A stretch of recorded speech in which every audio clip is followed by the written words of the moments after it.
Someone here is committed to the view that ethical principles are generated in some metaphysical realm prior to the beginning of space and time.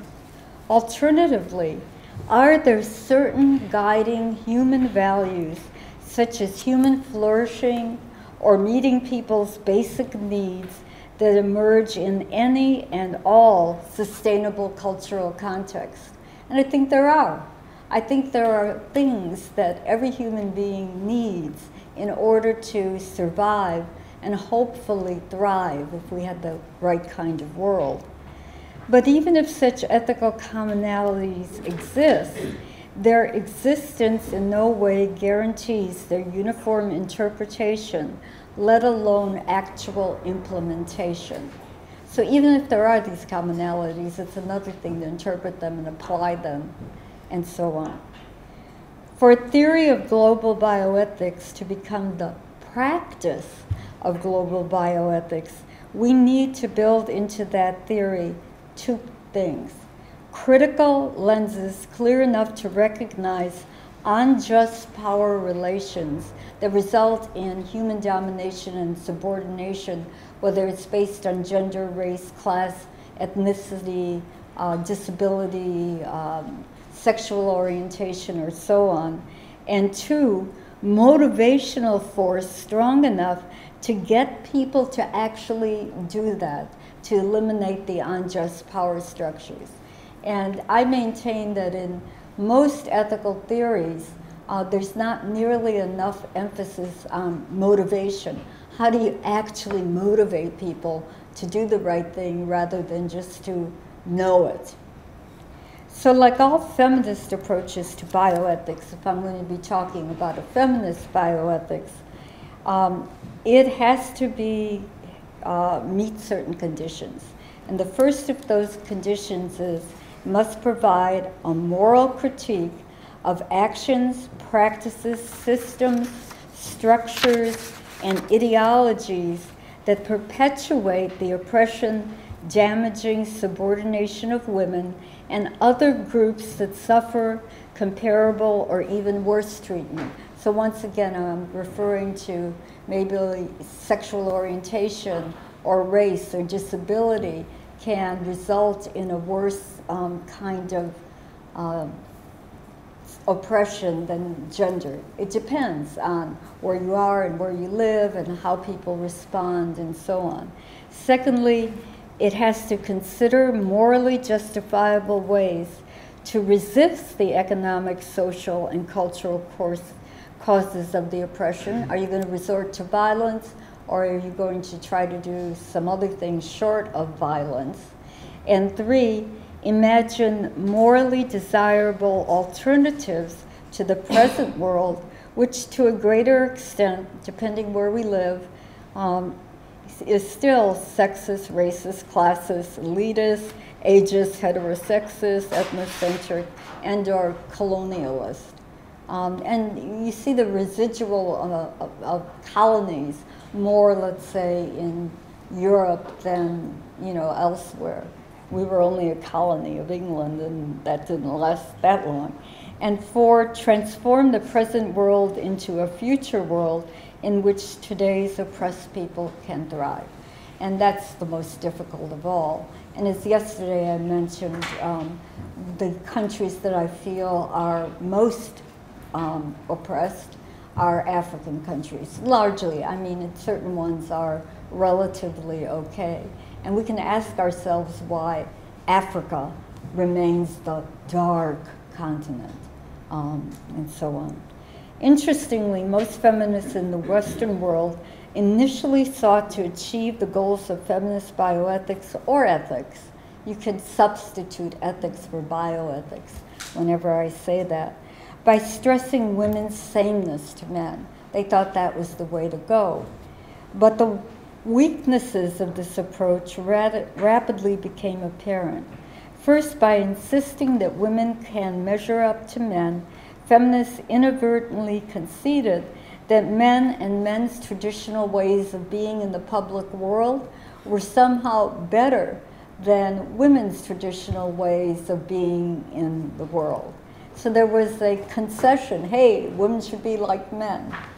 And secondly, the reality is that there are significant differences between men and women. And we could have a debate whether they're physiological, biological, psychological, or whatever, but there do seem to be differences, at least once we get into the area of reproduction. There are. Acknowledging that it was probably a mistake to stress sameness and to deny difference from men, many feminists began to present women's ways of being, thinking, and doing not only as different from men, but sometimes, as Nell Noddings, as somehow better than men.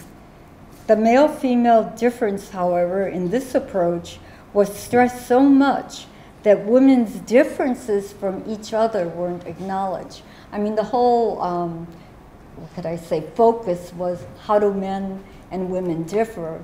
And many women in the Western world weren't looking at how they differed from women in other countries and in other environments and so on, not failing to recognize their own privileges, their own kind of domination of women, let's say, in developing countries as opposed to developed countries. And gradually, from this idea of differences among women, the idea of woman, in the singular, was rejected as an essentialist idea that was really, when woman was being said, it meant a certain kind of woman. Relatively affluent, white, from the developed country, and probably affluent in some degree of the sense of that term. At first, it might seem ethically counterintuitive to reject the all-encompassing idea of woman. It's in women's interest to do X, or it's in women's interest to do this other thing. After all, the idea of human sameness has brought about many progressions in the world. Yet, upon careful reflection, it becomes possible to see how the idea of human sameness can function oppressively and even arrogantly. Philosopher Elizabeth Spellman notes, for example, how in his concern to overcome mid-1950s racial barriers in the US, a historian named Kenneth Stamp wrote, and he was doing this, he was trying to be enlightened. He wrote, quote, that innately Negroes are, after all, only white men in black skins, nothing more, nothing less. And he meant that as a compliment. Down deep, they're just like us. He didn't think, though, as some feminists who critiqued him, is why can't you say that down deep to the white men, that you're really, a black man in white man's skin, and that it's really good to be a black man. So you could see how the idea of sameness can have an oppressive thing, even when you're trying to say something, quote unquote, enlightened. Spellman's point and points like this prompted a major change in feminist thought. The idea of women's differences and people's differences replaced the idea of people's sameness. In the 1980s and 1990s, feminists in the developed countries converted quickly to the idea of difference, so much so because they did not want to be viewed as absolutists or as colonialists, disrespectful of people's diversities and cultures. Indeed, for fear of denigrating or demeaning the other, the marginalized, and so on, this group of feminists refused to condemn systems, institutions, and/or practices in developing nations which they would condemn in their own nation.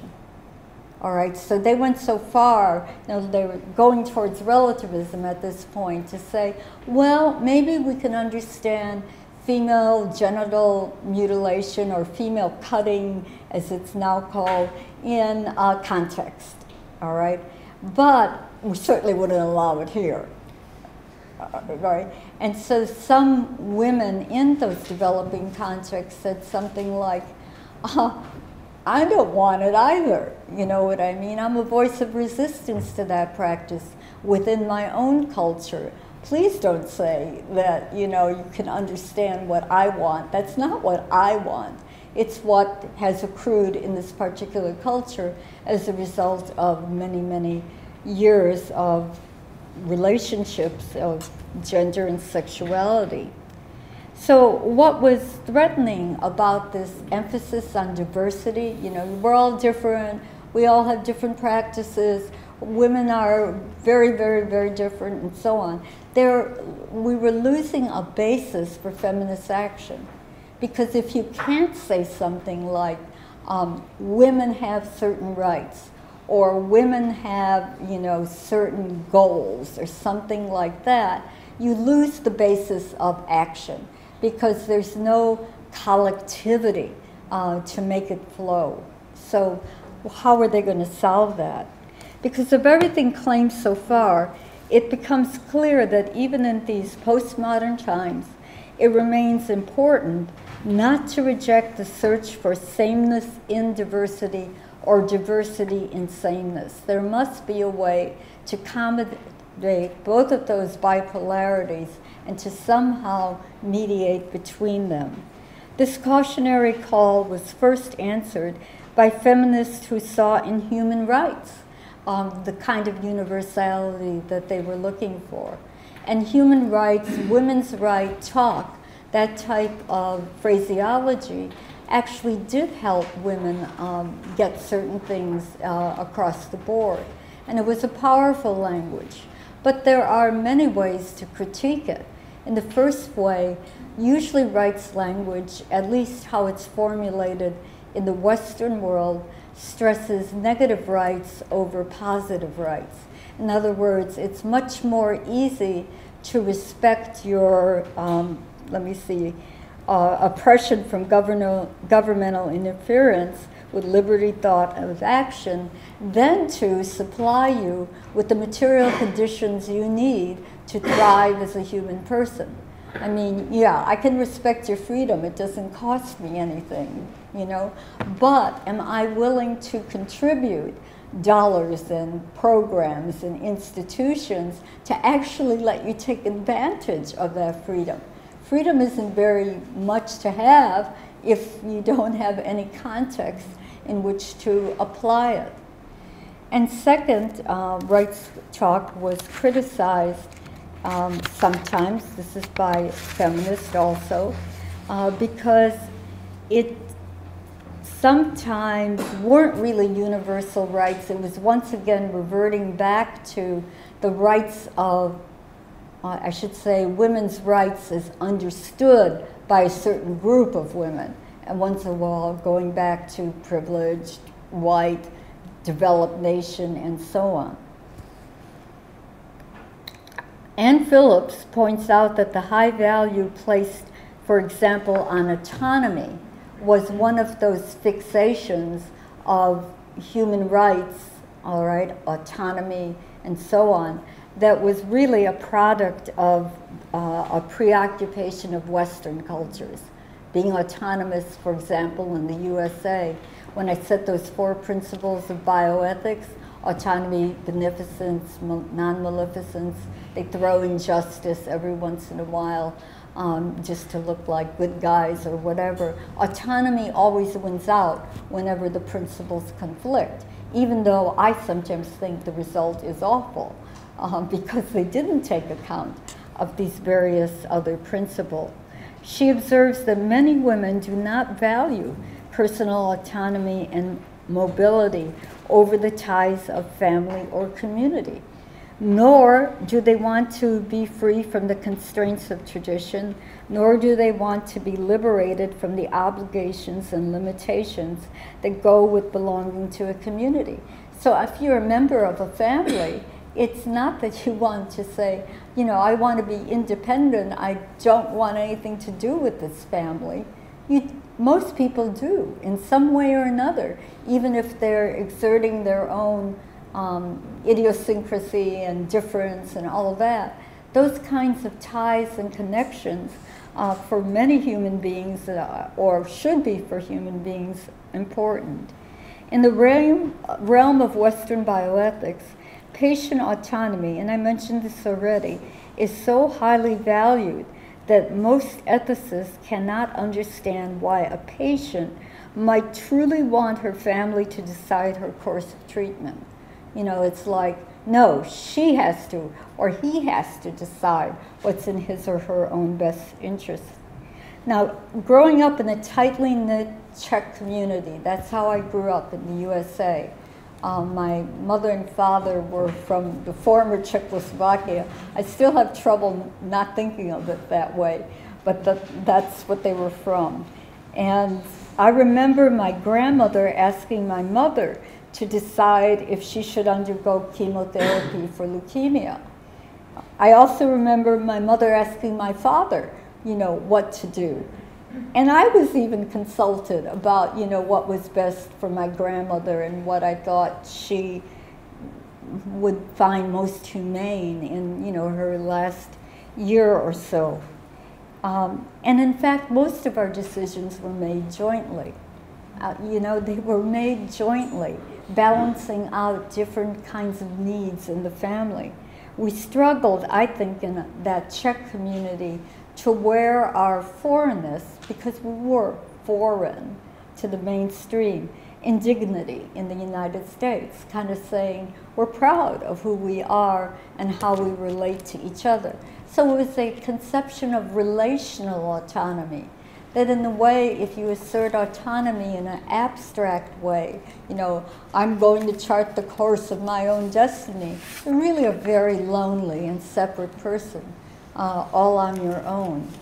A third reason I know that I shy away from rights talk is that it tends to drown out responsibilities talk. And that goes back to the first generation and second generation rights.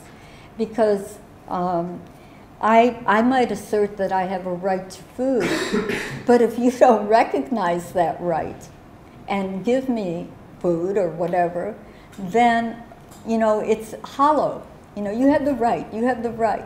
Well, implement it with actual concrete material goods and psychological assistance and so on.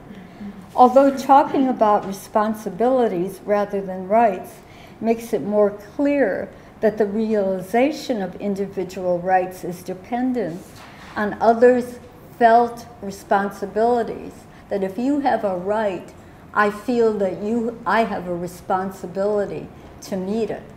That, you know, is not natural to many people. Such talk does not explain, however, why individuals may lay claim to some social arrangements, goods, and services, but not to others. In other words, how many rights do I have? How many claims can I justifiably make from you or from a state and so on? And here I realize that many of you are familiar with Sen's work and with Martha Nussbaum's work, basically stressing people deserve from the state whatever it is that will enable them to develop the capabilities they have as human beings. First of all, their capabilities just to survive, all right, as a threshold. And then the capabilities that can make their life not only life, but a good life. And she has her own list. I'll tell you what her list is, and then a consideration about it. Her capabilities, as she sees it, includes life, bodily health, bodily integrity, senses, imagination and thought, emotions, practical reason, affiliation, other species, and you know, this is where ecofeminism comes in, play, and control over one's environment. And that's her list of what she views as the capabilities or capacities of people that a state has an obligation, not simply other individuals, but the state, to make their people not only survive, but to thrive. And that's a tall order, you know, especially from some emerging countries that are actually just struggling, if they're wanting to struggle to make people survive.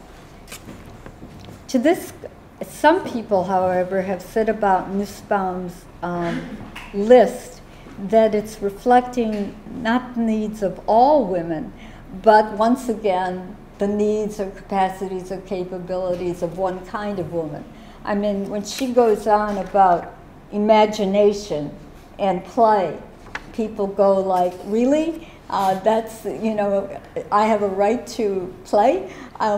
Maybe, I find that in the context of the world, a difficult one to swallow. Although I would say, ideally speaking, it's great to see children playing and, you know, I don't know, me playing or something like that. So she's been criticized too for that. I mean, everybody gets criticized no matter what they try to do, whether it's rights or responsibilities or capacities or capabilities, especially if you're a philosopher, and if you don't think of some critique of all of these ideas, you're a cooked goose. I mean, you're not getting anywhere in the field unless you object to something or another. I mean, there's still that kind of adversarial approach in philosophy that I really don't like, but anyway. But even if Nussbaum's response to that is basically, no, if you would really see how people respond in other countries, you would see that these are things that people want or desire and so on. So she's trying to come back in her own sort of way. But even if her capabilities or capacities approach moves us from a totally abstract, non-relational understanding of human rights to a more contextual, relational interpretation of rights. There's a worry that it could rebound back to abstract universalism. So if neither responsibilities talk nor capabilities talk do the job for us, what about care talk? And that's what I'll kind of go into the second part of my paper. Feminist care-focused bioethics have been articulated in many ways, but in my estimation, a philosopher named Daniel Engster captures their essence. As he sees it, any such ethics requires people to develop those epistemic skills, all right? That good mothers or people who act like good mothers, that would include men who act like good mothers, typically display. For example, attentiveness, responsiveness, and concern. So a great emphasis on epistemic skills, that you really see that as something that needs to be done in a situation, not something that just kind of lushes out or flows over you in some sort of oozy way, but something you think about as being important to your relationships with others. Much in the way that Sarah Rudick reasons in her book Maternal Practice, Engster claims that people with such epistemic skills are better equipped not only to understand what arrangements, goods, and services people actually need to lead fully human lives, but also to fully examine human relationships to see if they are really equal or something that's disguised, looking like equal when it isn't. Thus, those who espouse a feminist bioethics or ethics of care maintain that if a state wants to publicly promulgate rights for women, it must first challenge its people to critically assess the relationships that exist between men and women. So that if a state wants to proclaim women's rights, it's got to first address the actual relations between men and women. And you can substitute racial minorities and the mainstream, and you can do all of that sort of adjustment. Rights talk can go wrong if male-female relationships are not scrutinized. Sir Christina Helston provides a good example of women's right legislation gone wrong for women. She writes as follows: increasing services and benefits to women may backfire if the culture itself has not adopted gender equality in its social structures. For example, the Tanzanian suggestion to change the national laws to give women maternity leave was greeted with concern or worry by many feminists. If women in Tanzania, a still rather patriarchal society, would suddenly receive benefits like maternity leave or some sort of compensation for that, their social position might actually not improve, but rather degrade. The husbands or lovers could force their wives to have more children and then take charge of the money that was brought in by having more children and use it the way they wanted to. Also, women who weren't working out of the home couldn't benefit by maternity leave, but there was paternity leave also for men. So they would take advantage of it and go on vacation. And basically, I don't know what they do in Tanzania, but I know what they would do in the USA. They would be watching football and drinking beer all day long. In the end, it could be seen that men and not women in that social context were the primary beneficiaries of what was meant as a good thing for women. You know, we're giving you maternity leave. But the society was not prepared to understand what that really meant. So to a degree that a feminist bioethics of care strives to make sure that rights talk does not go wrong, as it did in the Tanzanian example, it's an activist ethics. You have to change those social and cultural traditions before you can implement a lot of these great sorts of things. I mean, it's always like the chicken and the egg thing. Some people want to implement the policy and then drag the social and cultural practices to meet the principle. Other people say, no chance that'll happen. You've got to change the social and cultural thing before you can get the principle to work. And what's usually easier is to get the principle, right? Because it's much harder to change or transform the society.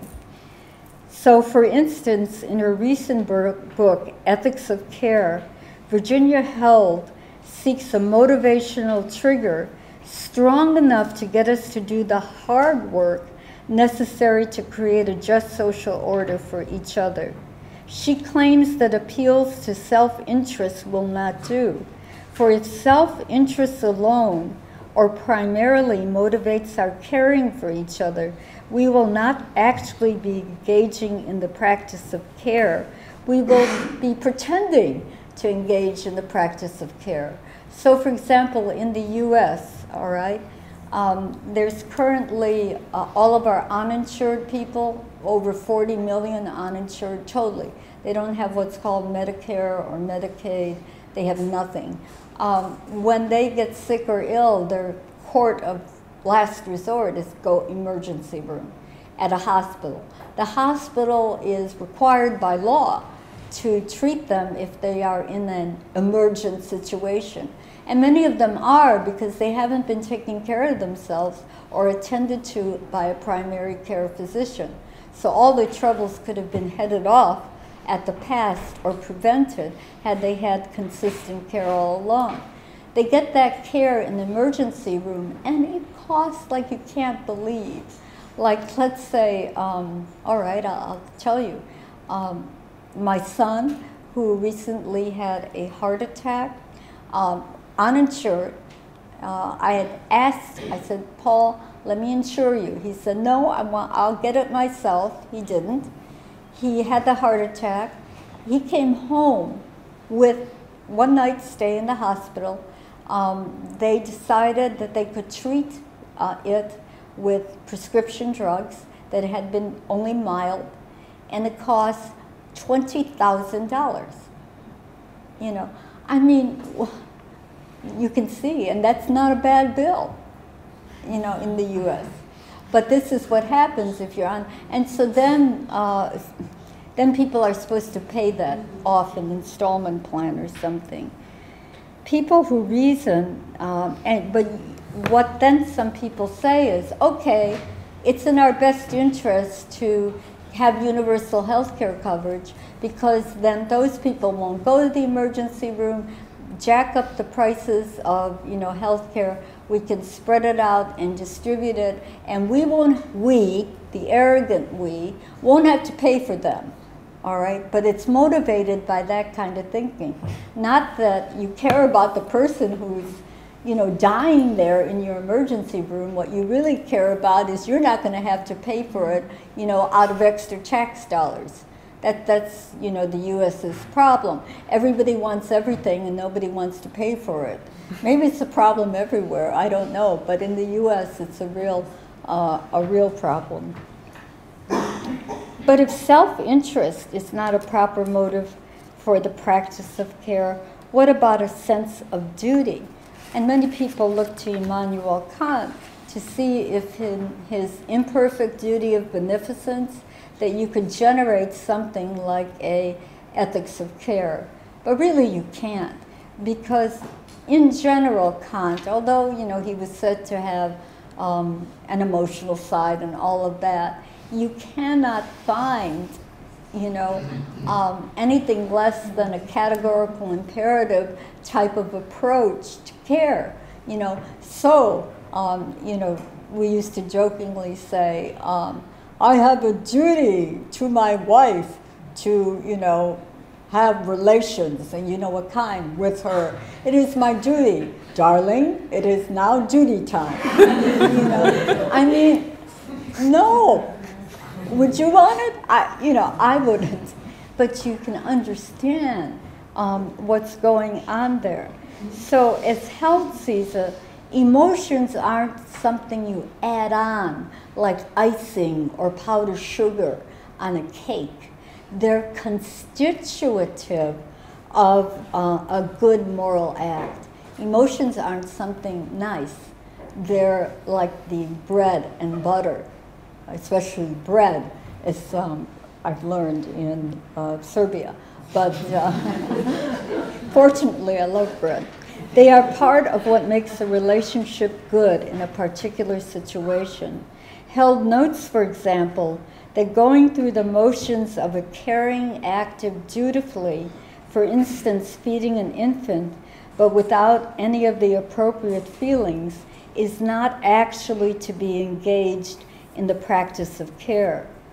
More controversially, she maintains that people who are thoroughly insensitive to others' feelings may, as a result of their deficiency, be incapable of leading a fully moral life, their dutiful actions notwithstanding.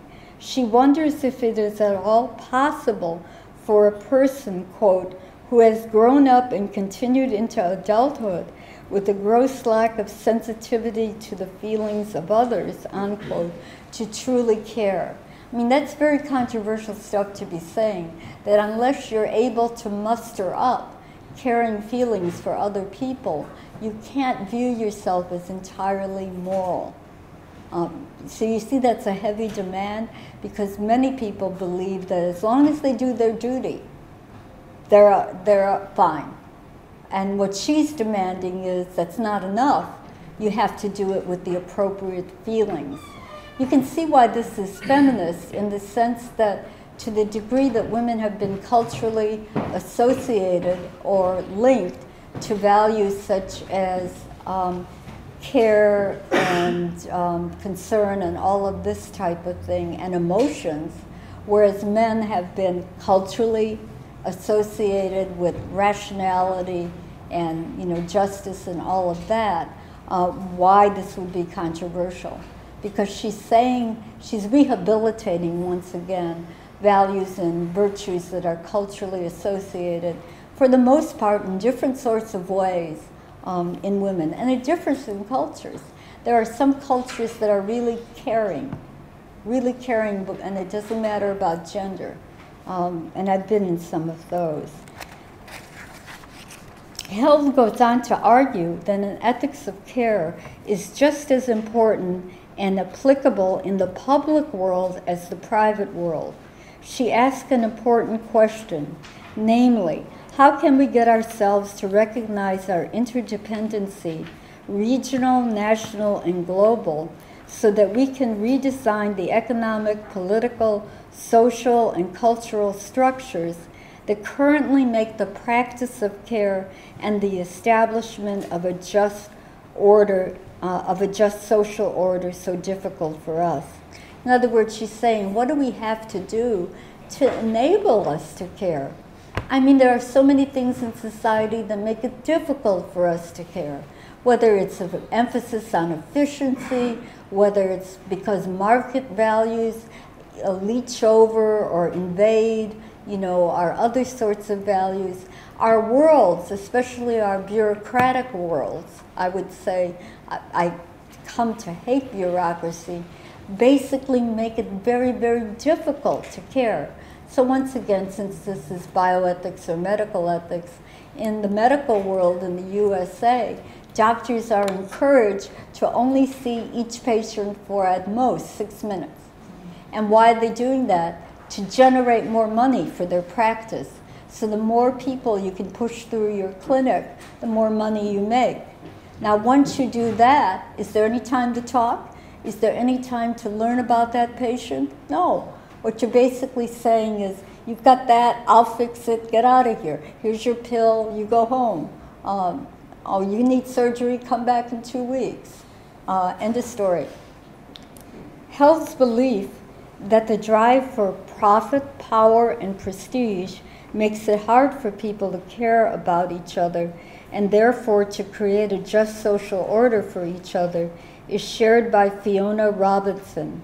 As Robinson sees it, both rights-based and duty-based approaches to concrete problems like global poverty are too abstract and generalized. She says they do not, quote, take us close enough to mitigating the actual suffering of real people caused by continuing poverty. Poverty in the South is ongoing and part of the everyday lives of those whom it affects. What ethics must do is to begin to make this poverty a part of the everyday lives of those who are at present unaware of the way they may be affected by it. And once again, that's no easy task, to get people who are privileged to basically understand that much of their privilege depends on people being impoverished.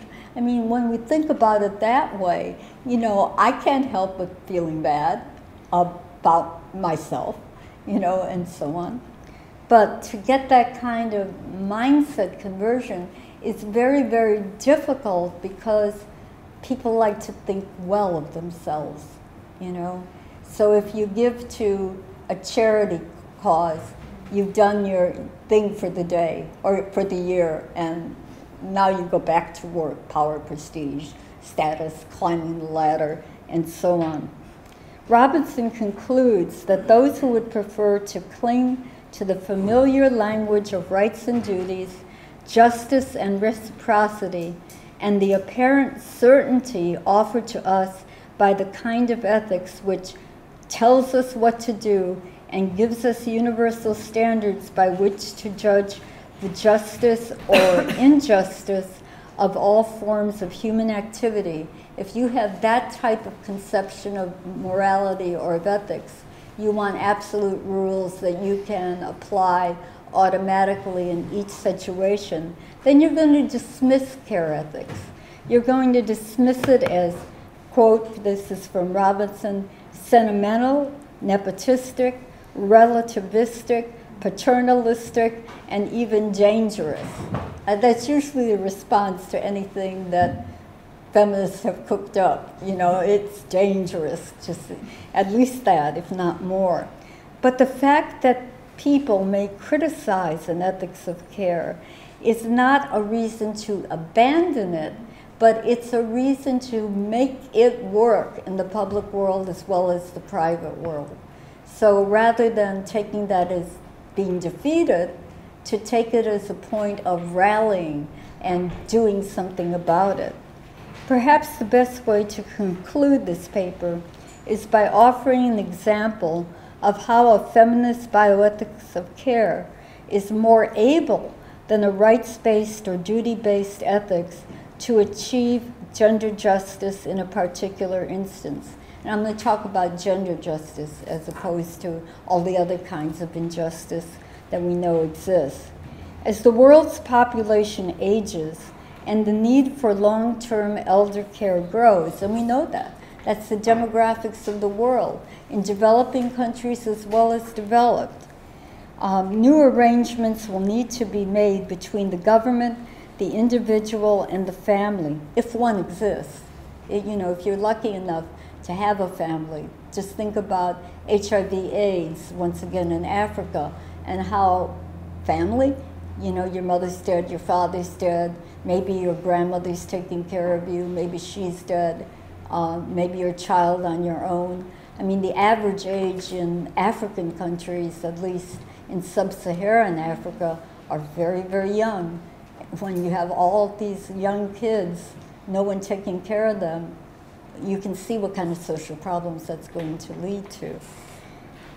So how are governments going to meet all of these long-term elder care needs? Governments must ascertain if their limited funds should be spent more or less on elder care rather than care for some other sections of their population. In addition, individuals should, if possible, set aside money for their long-term elder care and try to preserve their health as best they can.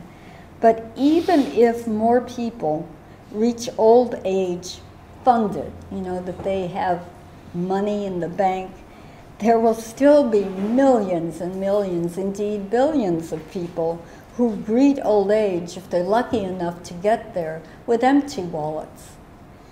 These people will look to their families or family-like persons, that is friends, charitable groups, people who share the same plight, for extra help.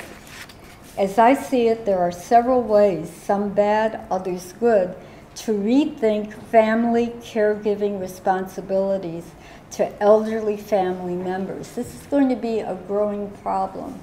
I mean, in the US, maybe 15, 20 years ago even, it was called the sandwich problem, the sandwich generation, that at the same time you were caring for your own children, you were now having to care for your parents.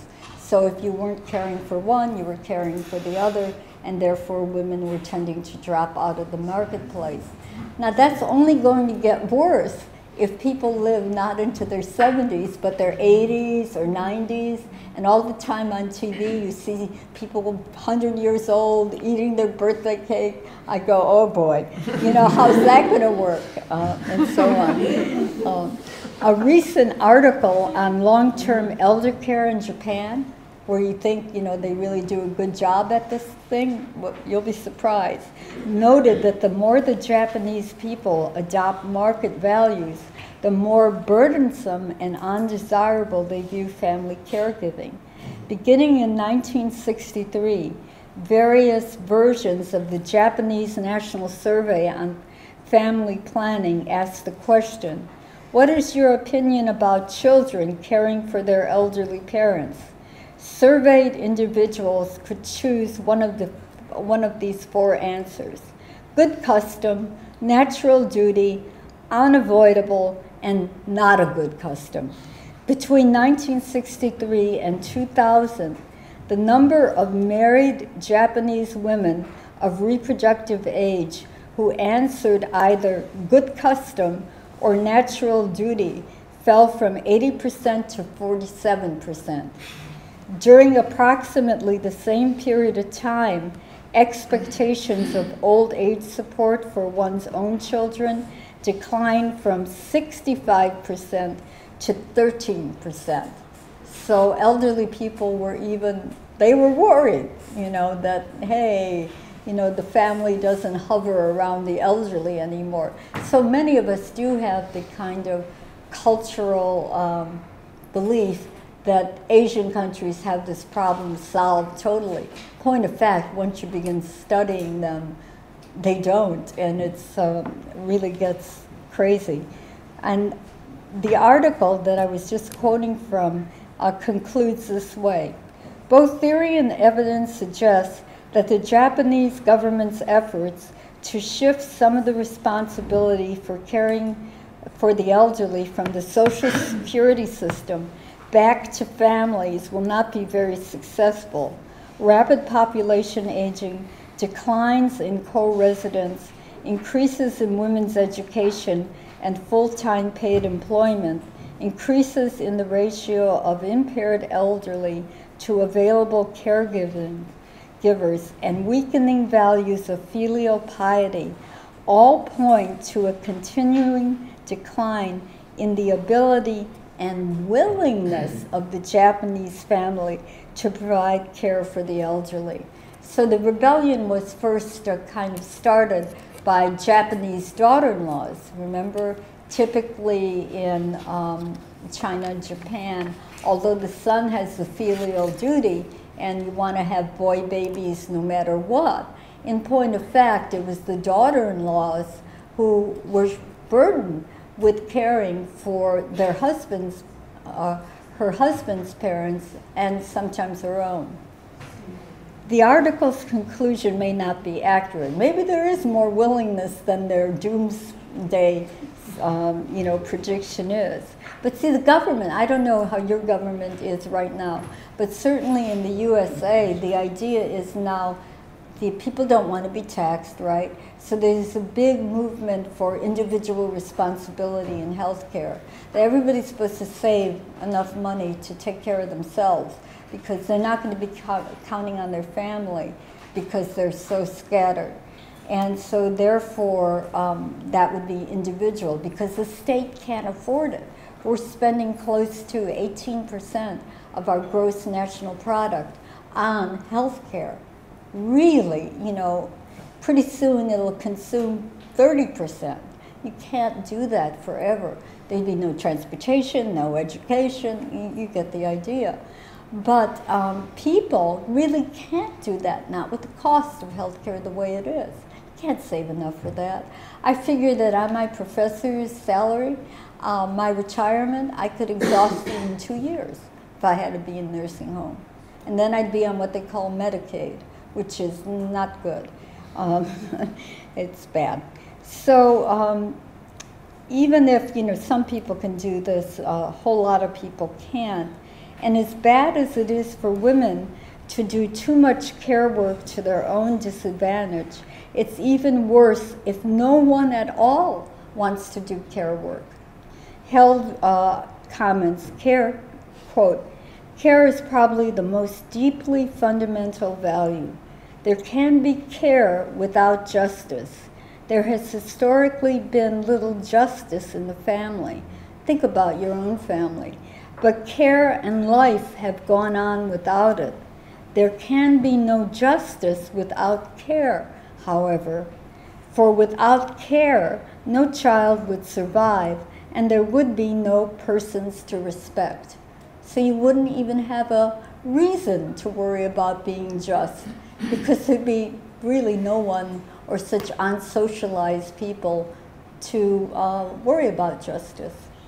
Similarly, without care, no elderly man or woman, totally bedridden and in need of help, would survive.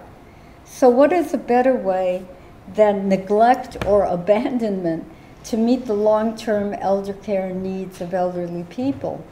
An obvious way, I suppose, is simply to increase the supply of caregivers, but to do it in such a way that you don't resort to the opportunity of first choice, women, women, women.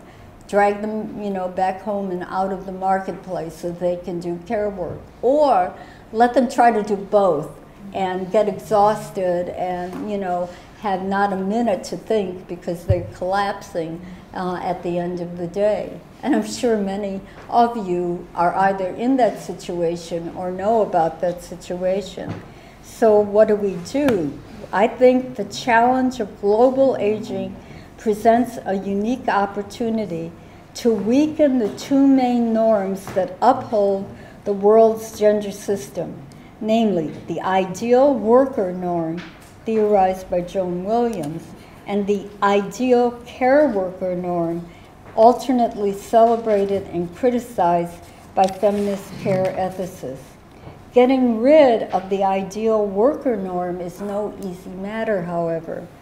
Chances are, and usually the ideal worker is a man who totally devotes himself, you know, to his job. That's like an idealized, you know, thing that really doesn't exist, but, you know, it's the norm or whatever. Chances are that if one is a man, one's request for family leave or a family-friendly schedule may be met with particular resistance. For example, American men who make their commitments to their families too widely known at the workplace are still viewed with suspicion as not committed workers or as henpecked by their wives. Countries that are really serious about gender equity know that the only way not to marginalize care work is to destroy the ideal care worker norm as well as the ideal worker norm. These countries do not aim to pull women out of the paid workforce so men can stay in it. Instead, they contemplate requiring men to take time off for work to do their fair share. So in Norway, for example, they're thinking of mandatory paternity leave, a paternity leave that men would have to take. I mean, in the US, we have paternity leave, but really few men take advantage of it because they view it as others will say, you know, you're not really committed, you know, maternity leaves for women, you know, so on, do it on the weekends, make up for it then or something. So how do we get it that men would do more share of their care work? Men already care for spouses. I was watching, just coming here in the wheelchair or whatever, two couples, you know, in their 80s, you know, with the man basically supporting his wife on his arm. And you could see that he was in relatively good shape and she was failing. So men already do care for spouses. They are starting more than in previous eras, I should say, to care for children. At least they are in the US, and I would imagine that that would be present in other countries too. Therefore, there's no good reason that men cannot also care for parents. To be sure, elder care may be culturally particularly frightening for men. I know, for example, just from my own husband, he is focused as he gets older, he's about 10 years older than me, on degeneration, disintegration, dementia, whatever you want to call it. They all begin with the word D, falling apart, you know, and he almost goes like, oh, woe is me. You know, this is the beginning of the end. I go, Jerry, this is ridiculous. You know, let's just, you know, take this in stride and move on with it. But he, and I believe many men, find the idea of bodies being diminished, disintegrated, and death as threats, particularly to the autonomous self who charts the course of his destiny. The bodies speak of nature, materiality, and that which cannot be controlled, but must instead be accepted. But it is precisely by coming to terms with the reality of enfleshment that men can join with women to overcome the dichotomies that are at the root of job segregation and gender inequity. In order for us to construct just societies in which caregivers do not suffer economically and socially Because of the crucial work they do, men must do as much care work as women do. I'm not just saying a little bit, but as much. There are simply too many elderly people with too many needs for women's shoulders to carry them all. Men will need to help or risk finding themselves without adequate care in their old age, because men are living longer too, even though in some countries such as mine, they die a little sooner than women.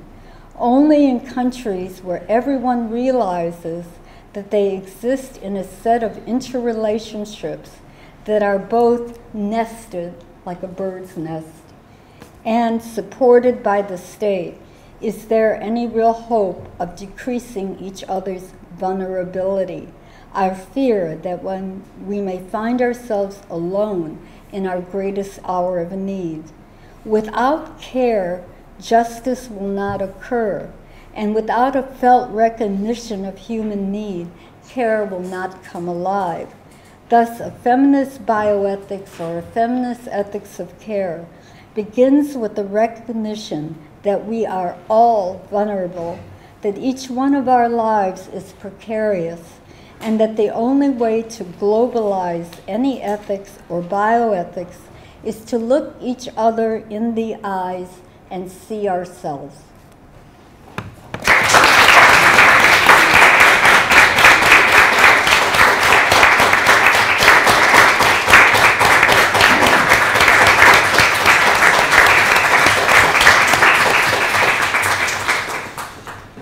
I thought so. Ja mislim da je otprilike ovo društvo koje je ostalo na okruglom stolu. Meni je žao što jedan broj učesnika je morao da nas napusti i obzirom na zanimljivo predavanje gospođe Rosemaire Tong koje je trebalo da otvori ovu konferenciju, ali ovo pitanje okolnosti je sada će biti naš zatvaranje, što mislim da s druge strane nije ni loše. Ja sam malo promenila koncepciju ovog okruglog stola, tako da ćete u okviru toga moći da postavljate i pitanja. Ja mislim da sada u prvom delu bi možda bilo dobro da prvo oni koji imaju pitanja postave profesorki Tong, pa ćemo mi onda preći na ono što će biti diskusije što smo planirali da bude tema okruglog stola. Da li ima već pitanja, komentara? You can do it whatever you like. You can speak Croatian. Yeah, I have a translator. My name is Kruva Jurić and I'm from University of Zagreb, Croatia. And I would like to thank you first of all for your extremely interesting and motivating lecture. And I would like to ask you two questions. First question about the very term or concept of global bioethics, and second question about the term or concept of feminist bioethics. My question is the following. Is there any relationship between your concept of global bioethics and the concept of global bioethics by Van Rensselaer Potter? Oh, yeah. Van Rensselaer Potter, just a short explanation, was an American scientist, biochemist, and oncologist who coined the very term of bioethics at the beginning of the 70s, as well as he developed the concept of bioethics as a bridge bioethics, and later in his book Global Bioethics, the concept of global bioethics. In Potter's work, global bioethics is universal bioethics, which regards at the same time differences, cultural, national, racial, gender, religious, political, etc. The second meaning of the global bioethics in Potter's work is that global bioethics has to include both biomedical and ecological bioethics, all the topics related to the question of life and the manipulations with life. And the third meaning of global bioethics in Potter's work is that such global bioethics should be globalized or spread all over the world. So there is a kind also of substantial relationship between Potter's global bioethics and feminist or women's perspective in bioethics, because Potter respected it, but I think that he wasn't going deep enough into these problems of feminist perspective, because he took only Gilligan's book in a different voice and said approximately that we should include the women's care, inclusion, emotions, etc. into the general bioethical framework. But I think that he was right when he required an all-comprehensive, universal, integrated concept of bioethics, which would include not only biomedical or human, but also ecological or environmental questions, which include also non-human beings and nature in general. In other words, not only short-sighted perspective of biomedicine or biomedical bioethics, but also long-term view, which is specific to ecological or environmental perspective. Unfortunately, and I'm going to my second question, feminist bioethics sometimes makes the term of bioethics too narrow, thinking that the feminist bioethics means only women's perspective in the issues of medical care or biomedical research, etc. My question is, second question, what about ecofeminism in the framework of feminist bioethics? Is it maybe a part of feminist bioethics? Could it be connected to feminist bioethics, or could it be perceived as the part of feminist bioethics? Because I think that there is a kind of logical and unavoidable connection between human health and life on one hand, and health and life of non-human beings and nature in general on the other hand. Right. But you want to respond? No. Okay. No, that is a wonderful question. In my book, Feminist Thought, I have a whole chapter on ecofeminism, and I understand totally what you're saying. First, with Potter, in the U.S., you're right. What happened was, after he coined the term, and it was supposed to be, bioethics was supposed to be about the biosphere, understood largely with nature, with animals, with environmental issues, very important environmental issues, sustainability, and all of that. That somehow got weeded out, all right? And they focused then on medical ethics, and lately on research ethics and reproductive and genetic, a lot of stuff on genetic and so on. I think that feminist ethics would naturally, and I guess I'm being redundant here, connect, or, you know, I could give a different talk where I would have, you know, expanded and said that because women have been correlated with nature as well as the body and materiality, that they would, culturally speaking or whatever, be predisposed to environmental issues, to sustainability. Because you're right, without the air, the water, the sanitation, the could I say, capacity to feed animals and so on and so forth, our lives would be shriveled. They would not have any capacity for us at all. So unless we work with nature and get some sort of harmony with nature, instead of trying to dominate nature, which was always the feminist connection, in the same way that, you know, traditionally men dominated women, culture dominated nature, but somehow to have the idea not simply about being wise, what do you call it, stewards of nature, but working with nature cooperatively so that we become friends. And I think that's where your question is going. I really do think that's the case. And you're right, I think sometimes when we're doing feminist bioethics, because there's so much to be said on all the different types, For example, I focus on certain issues, but and I could easily have focused on the others. You know, I happen to really, I shouldn't say like, that's a very weak term. I think ecofeminism is one of the broadest, most expansive forms of bioethics there can be, because it has Potter's original conception. And maybe we can go back to that. I think we might be, because of the greater push towards sustainability programs. Even in the US, sustainability has become the thing to be, you know, but we're very bad at it, by the way. But I notice sustainability is a theme, particularly in European countries, you know, much less waste. Our culture, US, is very wasteful. Mm-hmm. Yes. How do you do this? Okay, I would also like to thank you for a very wonderful and vivid lecture. And my name is Maria Selak. And say it again. Selak. Yeah. And I also come from University of Zagreb. Okay. From Faculty of Philosophy. Okay. Okay. I would also like to ask two questions as my colleague. Everybody's two. Not to ask more and not to ask less. Okay. So first question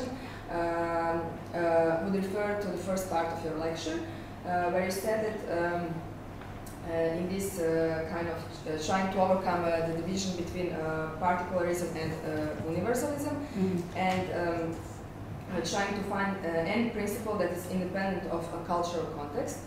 I would like to ask you if we are trying to find this kind of universality in diversity, would it be precisely with the use of cultural context as just not only scientific but non-scientific approach, that we could come to this universality? Yes. Meaning not independent from cultural context, but precisely with its cultural context.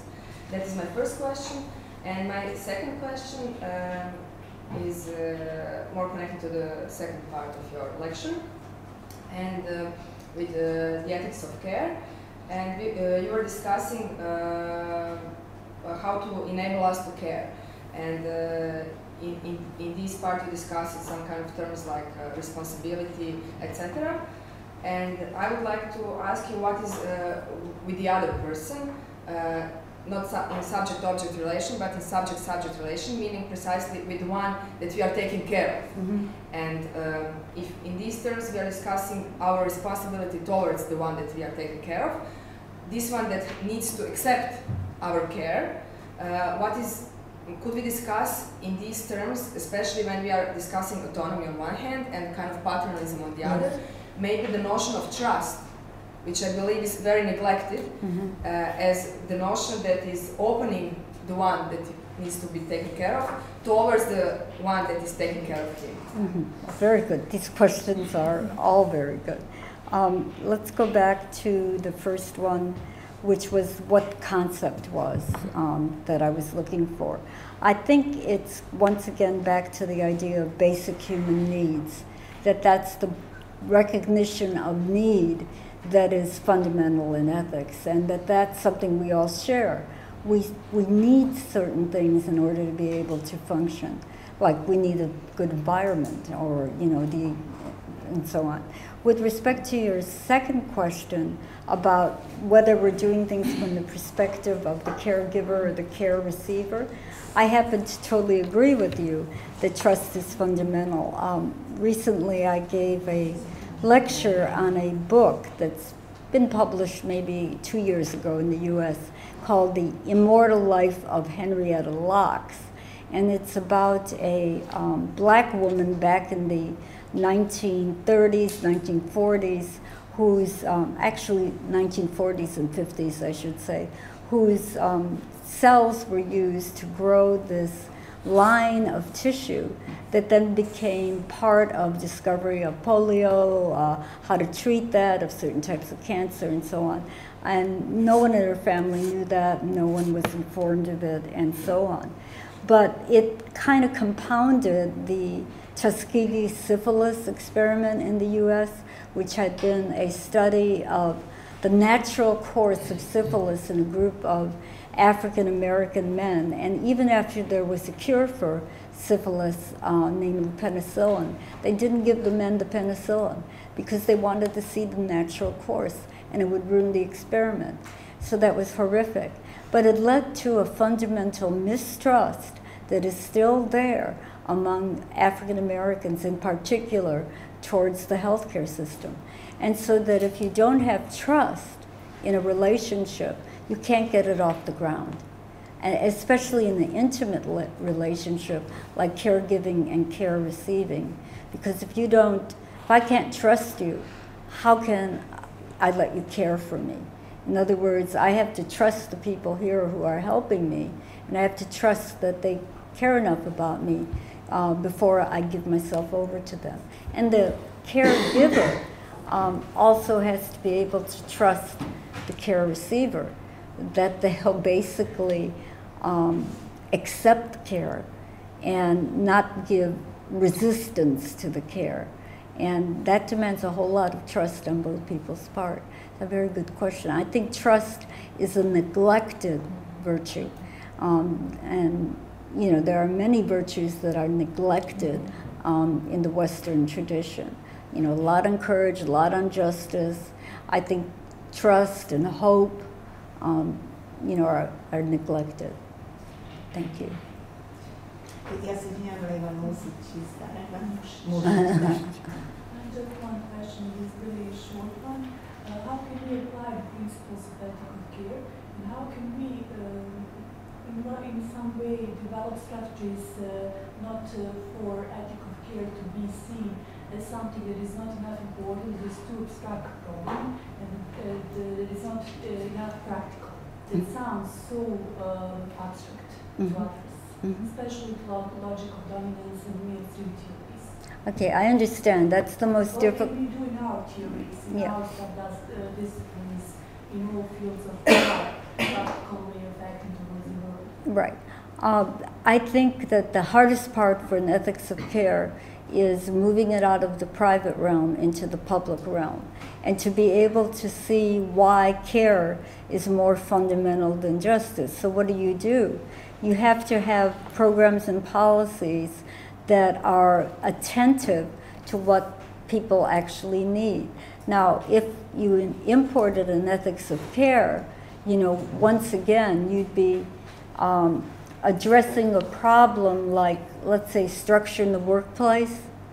If you were convinced and you really cared as much about women and old people and so on, you would create a workplace that was, once again, as I briefly mentioned, hospitable to the private realm and family life.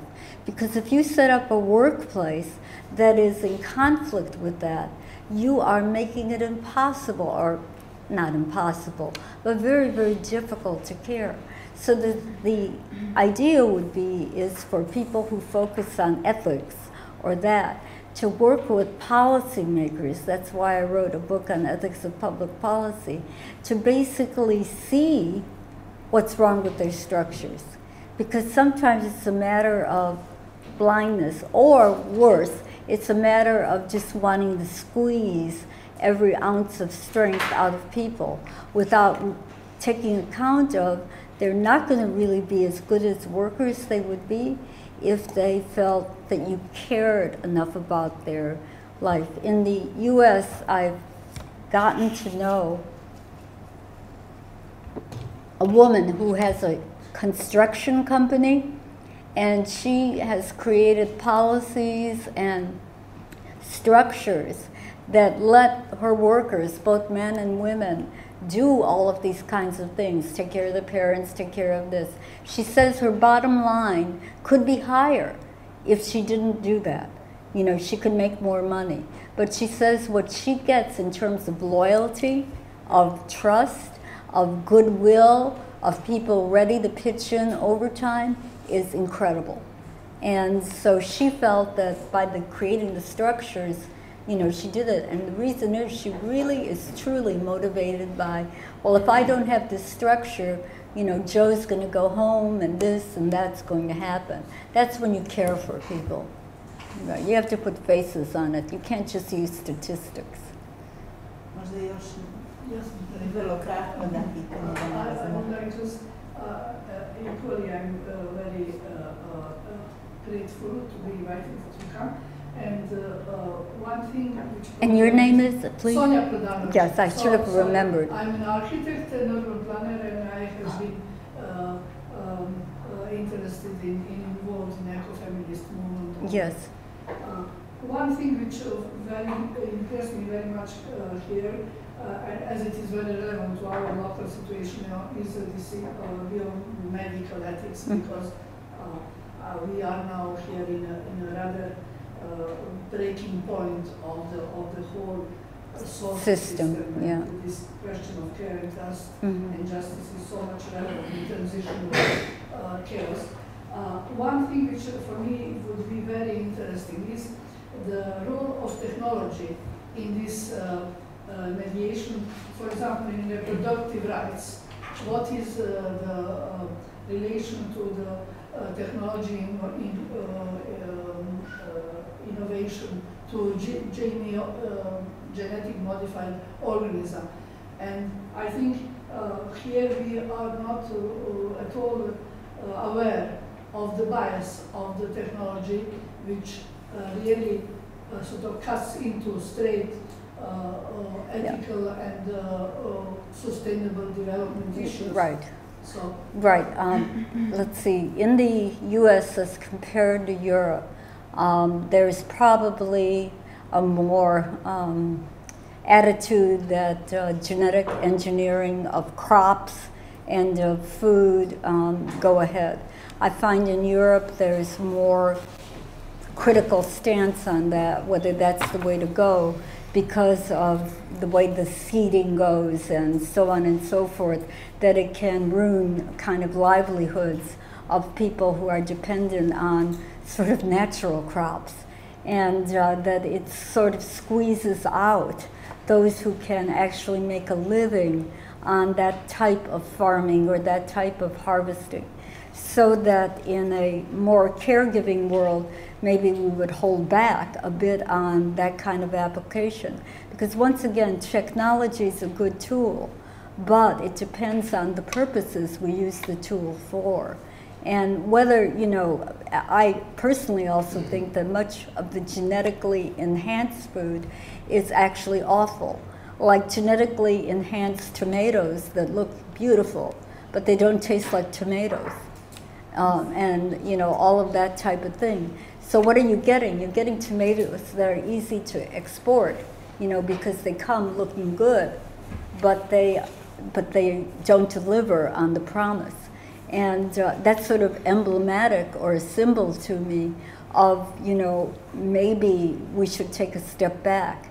Also with technology, going back to the elder care and going back to the Japanese. Now this is really interesting to me, but it's culturally specific also. As I mentioned, the Japanese have a new emerging problem with care, but they are very resistant. Well, migrant care workers are all over the world, going from richer to poor, from poorer to richer countries. And that creates a disruption in the poorer countries who give up the people who could care for them in their poor countries and so on. So in Japan, though, they're very resistant to outsiders coming to care for them. They're really, well, fiercely Japanese. So they prefer machines and technology to do the caring. So a lot of monitors of people, a lot of devices to help them live alone, and visual screens that watch you all day long so that your family can tune into you. You know, I understand what that's about, but it really kind of defeats the purpose of caring. Having all those machines and people watching me, okay, so if I break my arm, they can get an emergency crew over there, but I'm not going to feel, cared for, you know? I'm just going to feel like they wanted to handle me the easiest way they could. And this is making it easy for them. So, and also I'm interested in the fact that you're an architect, because at my university, one of the professors worked with the School of Architecture. Architecture. I'm having trouble speaking. And he was working on the design of institutions for elderly people or for people needing care. And that's how that whole thing called trying to remember the name of it, Eden. They call it, like, from the Garden of Eden, the kind of institution that has plants and lets there be small animals and a hospitable environment and a sense of, you know, having one's own space and just, you know, something like that. So there is a movement, you know, to try to do that, not just for rich people, you know, but for your average everyday people. I mean, in many of our institutions, what's so tragic about them is that the design about them, you know, narrow corridors, you know, here's the nurses, narrow corridors, the caregivers are situated away from you, all of that type of thing. And, you know, just if it was better design, and this is where the ecofeminism comes in a way that was hospitable to nature, you know, plants and, you know, animals, you know, not huge, you know what I mean, German shepherds or something like that, but, you know, small enough that they can be accommodated. They mean a lot to people, you know, I think so.